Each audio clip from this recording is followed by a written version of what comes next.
Hi, everyone. So first, a quick preamble. Please bear with me. I'm just getting over a cold, so at times it might sound like I'm a little raspy, but I'm going to really rally here. And I'm excited to share with you all the story, the business story behind the NERDS candy brand.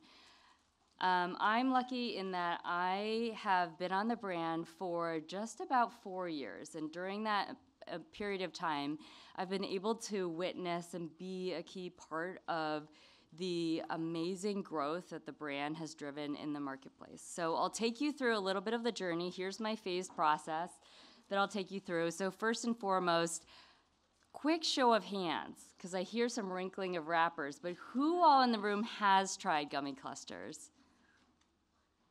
All right, so I'm taking a look at who I need to still work on. Got it. Okay, great. So please try it if you haven't gotten any samples. We have a ton here for you to try. Oh, thank you. So first off, I'll start with an introduction to Gummy Clusters. Then I'll go through the key drivers of the growth as we assess what was driving the tremendous business momentum. And then finally, we'll land on the campaign unveil. We launched a new campaign at Super Bowl this year, so excited to share a highlight of that. But before I get into it, so, this remarkable business story has been it's captivated the attention of many, including Alex Lieberman. So not sure if you're familiar with him, but he's one of the co-founders of Morning Brew and currently a co-host on the Founders Journal. And he actually, so after we premiered at the Super Bowl, he actually created this full 6-minute video by himself all about the business story of NERDS and Gummy Clusters. So I'm going to play for you a snapshot of that video just so you can see as a tee up to my presentation. This little guy took over the internet. Nerd cluster gummies. And the Super Bowl. And the Kelsey brothers. I'm going all in. But more importantly, he is making boatloads of cash. Wow, that's a lot of money. And to be honest, I'm kind of confused. Evidently, NERDS are back. The same NERDS that I would spill on my parents' carpet in between games of Pokemon and Bop It. A candy that's been around since the 80s is now doing $500 million in revenue 41 years later, seemingly out of nowhere. All right, Alex. So, as he teed up, this is the original NERDS that we all know and we grew up with, right? Kind of messy, got all over our parents' couch and carpet, as he talked about. And here's how NERDS shows up today. So again, the tremendous transformation behind the Gummy Clusters innovation that's really changed the category. When we launched this product, you can see this is the key visual that we launched the product with on in-store displays as well as in digital media. And I'd say, like, when we first launched it, it felt like a pretty simple innovation at its core, right? So there's a gummy center, but what surrounds it and is the true hero are the original NERDS candy pieces. And when we launched it in the marketplace, I'd say, we followed a pretty tried and true communications framework that worked across other Ferrara innovation launches. So you can see, some of the key tactics we leveraged. We had PR and celebrity partnership with Gaten Matarazzo. We had some sampling. We had some digital media support. We have in-store displays, as well as a shopper QR code with custom content. And then finally, of course, paid social and digital content that featured our characters but highlighted the product itself.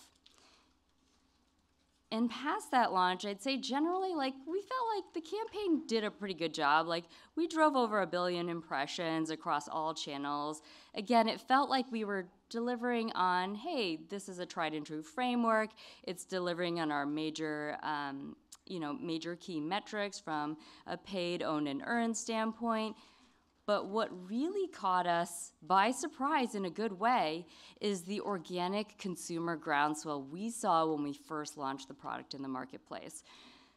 So on this slide here, you'll see a couple of snippets of posts from consumers once they had a chance to try the product.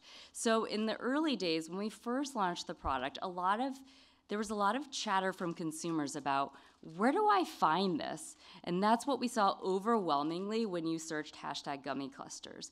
But over time, you can see past our initial launch in August 2020 into April 2021, some of the positive comments that we saw from consumers, and it was overwhelming. So comments like, I'm addicted. NERDS Gummy Clusters, that's it, that's all. Gummy Clusters is ambrosia. Been looking for months for these. Success, taste, perfection. So there was a lot of groundswell and organic love for this product. Consumers, once they tried it, they loved it. They talked about it. Other consumers heard about it. They were then quickly clamoring on, looking for, where can I find and try this product? And ultimately, that is what has been a key part of propelling the brand. It's not the advertising when we first launched it, but it's the strength of the product alone, as well as, again, all of that organic consumer commentary that we saw in the marketplace and social media. So now I'll go a little bit more into how we managed the growth. So NERDS in 2019, we were roughly around $500 million in annual retail sales. Now, in the past month, we're nearing $800 million in retail sales, which is an amazing feat. And in the first year when we launched, you can see this is a graph that shows just our velocity growth over time. And within year one alone, we saw velocities grow by over 3 times as we started to build distribution. And even beyond that first year, you see continued velocity growth in the marketplace. And so during the first couple months, I'd say during the first 6 months when we launched the product in the marketplace and we were monitoring early performance, what we saw was unprecedented growth beyond what we had initially forecasted for this product. We thought when we launched the product, it'd be pretty similar to some of the other key sub-brands within the portfolio. We benchmarked it off of another product, Big Chewy Nerds, and thought it'll probably get there in annual retail sales. But when we saw the strong positive responses from customers, but more overwhelming from consumers, we saw demand for this product exponentially grow over time. And it was during that period of time in which, again, we had not forecasted this growth. But those of us on the business side, we were challenged to build the business case behind how big could this product go. And what we had to do, there were a lot of fundamental adjustments to our ways of working that we as a marketing organization had to do. So number one, of course, which is rethinking our forecasting process with more rigor. And within our forecasting process, a lot of what we had to challenge ourselves was our broader aspirations for this brand and product. So historically, we had looked within the walls of Ferrara, benchmarking ourselves off of top brands, top innovations that we launched in the marketplace.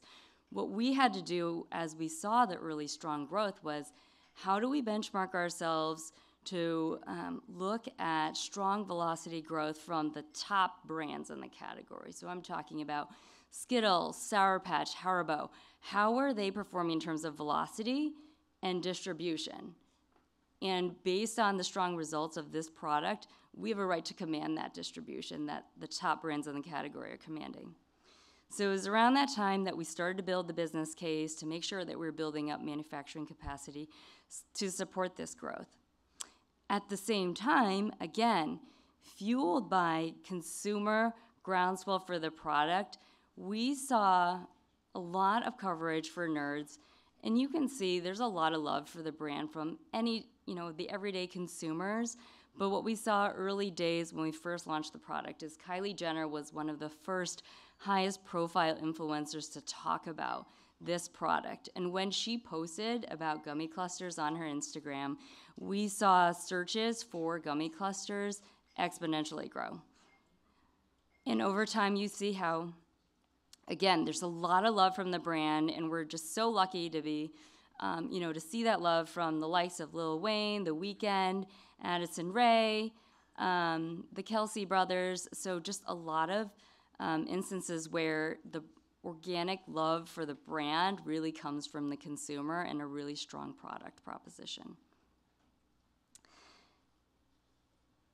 So as we thought about, like, okay, what is it about this product innovation that's really changing the category? We took a step back and sought to understand from consumers, what is it about this product, right? And if I could distill it down to 4 key things, this is what they are. So number 1, it really starts with the strength of the brand. So NERDS as a master brand has a lot of powerful, positive nostalgia. We kind of joked about how, you know, it's kind of messy, right? It gets in our carpets and our parents' couches, but still there's a lot of positive nostalgia when consumers think about Halloween and the first time that they tried original NERDS. The second key driver of success was at the product. So if you've tried the product, you can see that we innovated with the core NERDS candy pieces at the forefront. It surrounds the gummy center, but it also plays a key role in the eating experience itself. That crunchy, sweet, and tangy flavor comes through front and center. And then third, the product experience. So what's really unique about this product innovation is it's pretty simple if you explain it. Again, a gummy center with NERDS candy pieces that surround it. But when you try it itself, you can see that there's an interesting complexity here that uniquely engages all of your senses. It's crunchy, it's gummy, it's tangy and sweet. There's a unique multisensorial product experience that only NERDS can really deliver. And then finally, consumption occasion. So this is solving that messy problem, but this is a poppable format. So what we heard from consumers in focus groups, for instance, is, hey, it's something that I can sneak in class and snack while while I'm sitting in class. So it's a poppable candy that can really fit in any occasion. So that those aspects of the product itself has really helped propel the brand.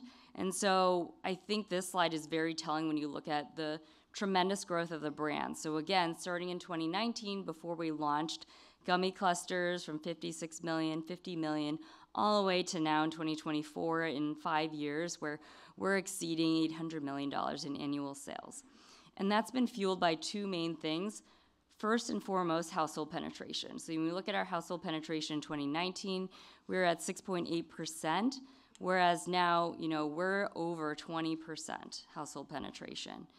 As well as, of course, when you look at buy rate, so starting in 2019, we've actually seen buy rate for the product, for the brand and product, grow from 58 to 64. So that's, the number of repeating households buying NERDS more than 2 times a year, which is great. So those aspects alone have fueled the growth of the brand to an exponential place that brought us to the Super Bowl. So the Super Bowl itself was an amazing opportunity for us as we thought about how do we further propel the brand on the main stage. And again, with household penetration being our primary objective, what better way than the Super Bowl, the world's biggest stage, to bring to life NERDS, but also drive awareness of Gummy Clusters. And so we tasked our agency team with a pretty challenging brief. So this was the first time our agency team had actually ever worked together. First time NERDS and Ferrara was at the Super Bowl. And the challenge we put out was, we need you to break through the clutter of 100 other Super Bowl advertisers that are clamoring for consumers' attention. So you see here, this is our agency team. They really banded together to pull together a strategy as well as a creative idea that would deliver on this objective. And what they came back to us was this creative idea. So NERDS is a unique multisensorial candy that engages all of your senses. So as part of this exploration, the team took stock of all of the key distinctive assets of the brand, including our characters. You can see our yellow and orange original NERDS characters that are on packaging today. We gave them a little bit of a facelift. We gave them a 3D, polished, modern look and feel. But we also introduced a new character, our new NERDS Gummy. because we wanted to bring to life that full multisensorial experience that only Gummy Clusters can bring.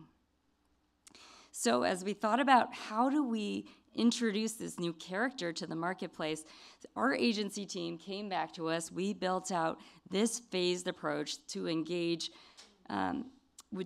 media and consumers alike starting in December, but all the way sustaining through game day and even past game day.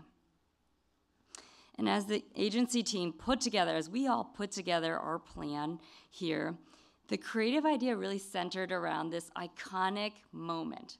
So you all might be familiar with the movie Flashdance. There's an iconic dance moment in that, right? So we took inspiration from that iconic dance moment into our 30-second spot. And as the team was concepting, okay, past the 30-second spot, how do we drive anticipation for that spot?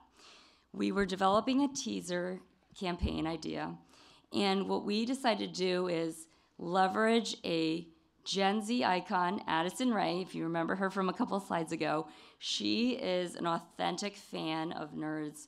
And so we engaged with her because she started out in TikTok dancing, but of course she's evolved to become much more than that as a true icon.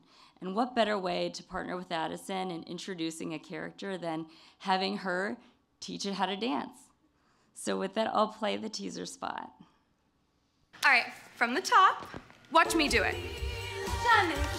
Drag, keep to the beat. Big smile. That was cute. 6, 7, 8. This just might work.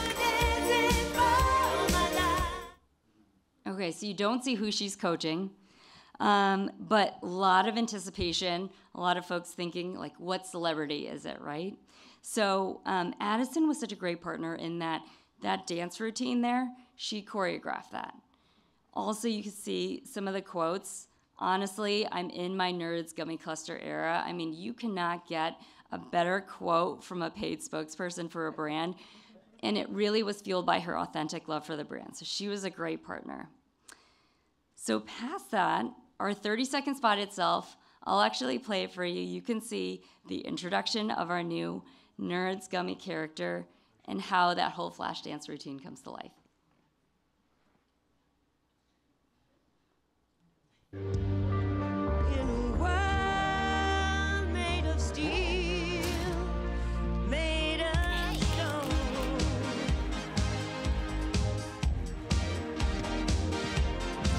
What a feeling!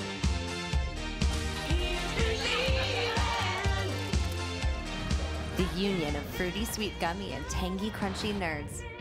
NERDS Gummy Clusters. Unleash your senses. We had so much fun making that spot, as you can imagine. You can't believe the number of questions we had as we were developing that character and its hairstyle and all that. But what I'd say what works the best from that spot is the fact that we're bringing our distinctive assets with our characters to life in a new, refreshed way, but also it's a metaphor for the product, right? And so really saw the strong tie from Super Bowl being a cultural moment, Flashdance being a cultural moment, and tying that to our characters, but ultimately the product. And the last thing I'll conclude is that, by all measures across channels, our Super Bowl campaign exceeded all expectations. We were thrilled at the results. We were amazed at how much consumers really had a lot of love for this new character. So again, really amazing business story behind the brand that really fueled the momentum to allow us to show up at the world's biggest stage. Joey, thank you so much.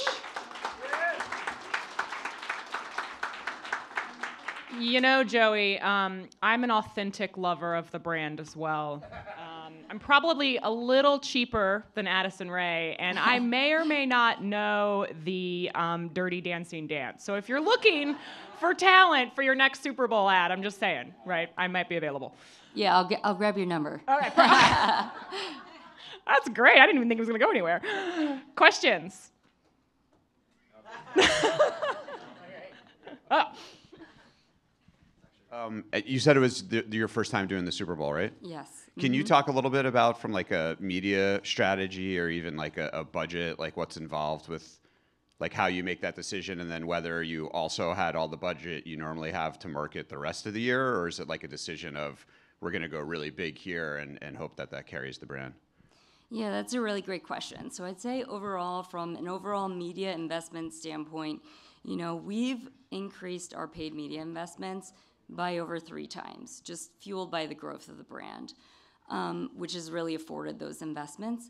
I'd say Super Bowl, we saw it as a huge opportunity to really, introduce a new campaign, but also past the Super Bowl is very important for us to have continued paid media investment. So you saw on the slide there where I showed the end of our phase process was a bit of a transition into our equity media campaign. So we definitely did continue to have equity paid media investments for the balance of the year, knowing that there aren't really necessarily fluctuations in our business. It's important for us to sustain the momentum throughout. So we saw a very strong step change in our overall investments, but of course, Super Bowl is a key tentpole within that. Yeah. Remember to introduce yourself too. Hi, Sarah Leinberger with General Mills.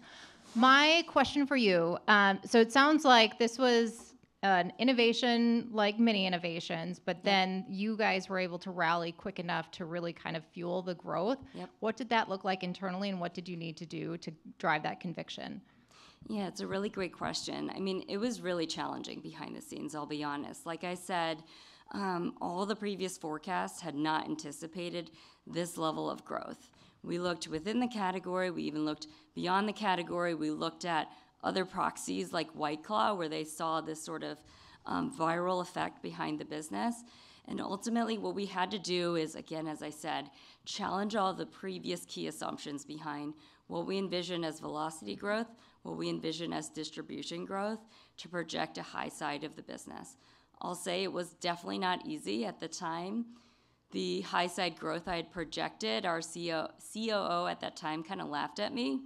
He said, there's no way we're going to achieve that many pounds in 5 years, and we've already exceeded that. So, I think it takes a lot of trust behind the brand team to understand the potential behind the business based on the early indications of your results, but then also the full cross-functional team and SLT engagement throughout the process to really believe, again, in those early performance indicators to project what that future potential could be.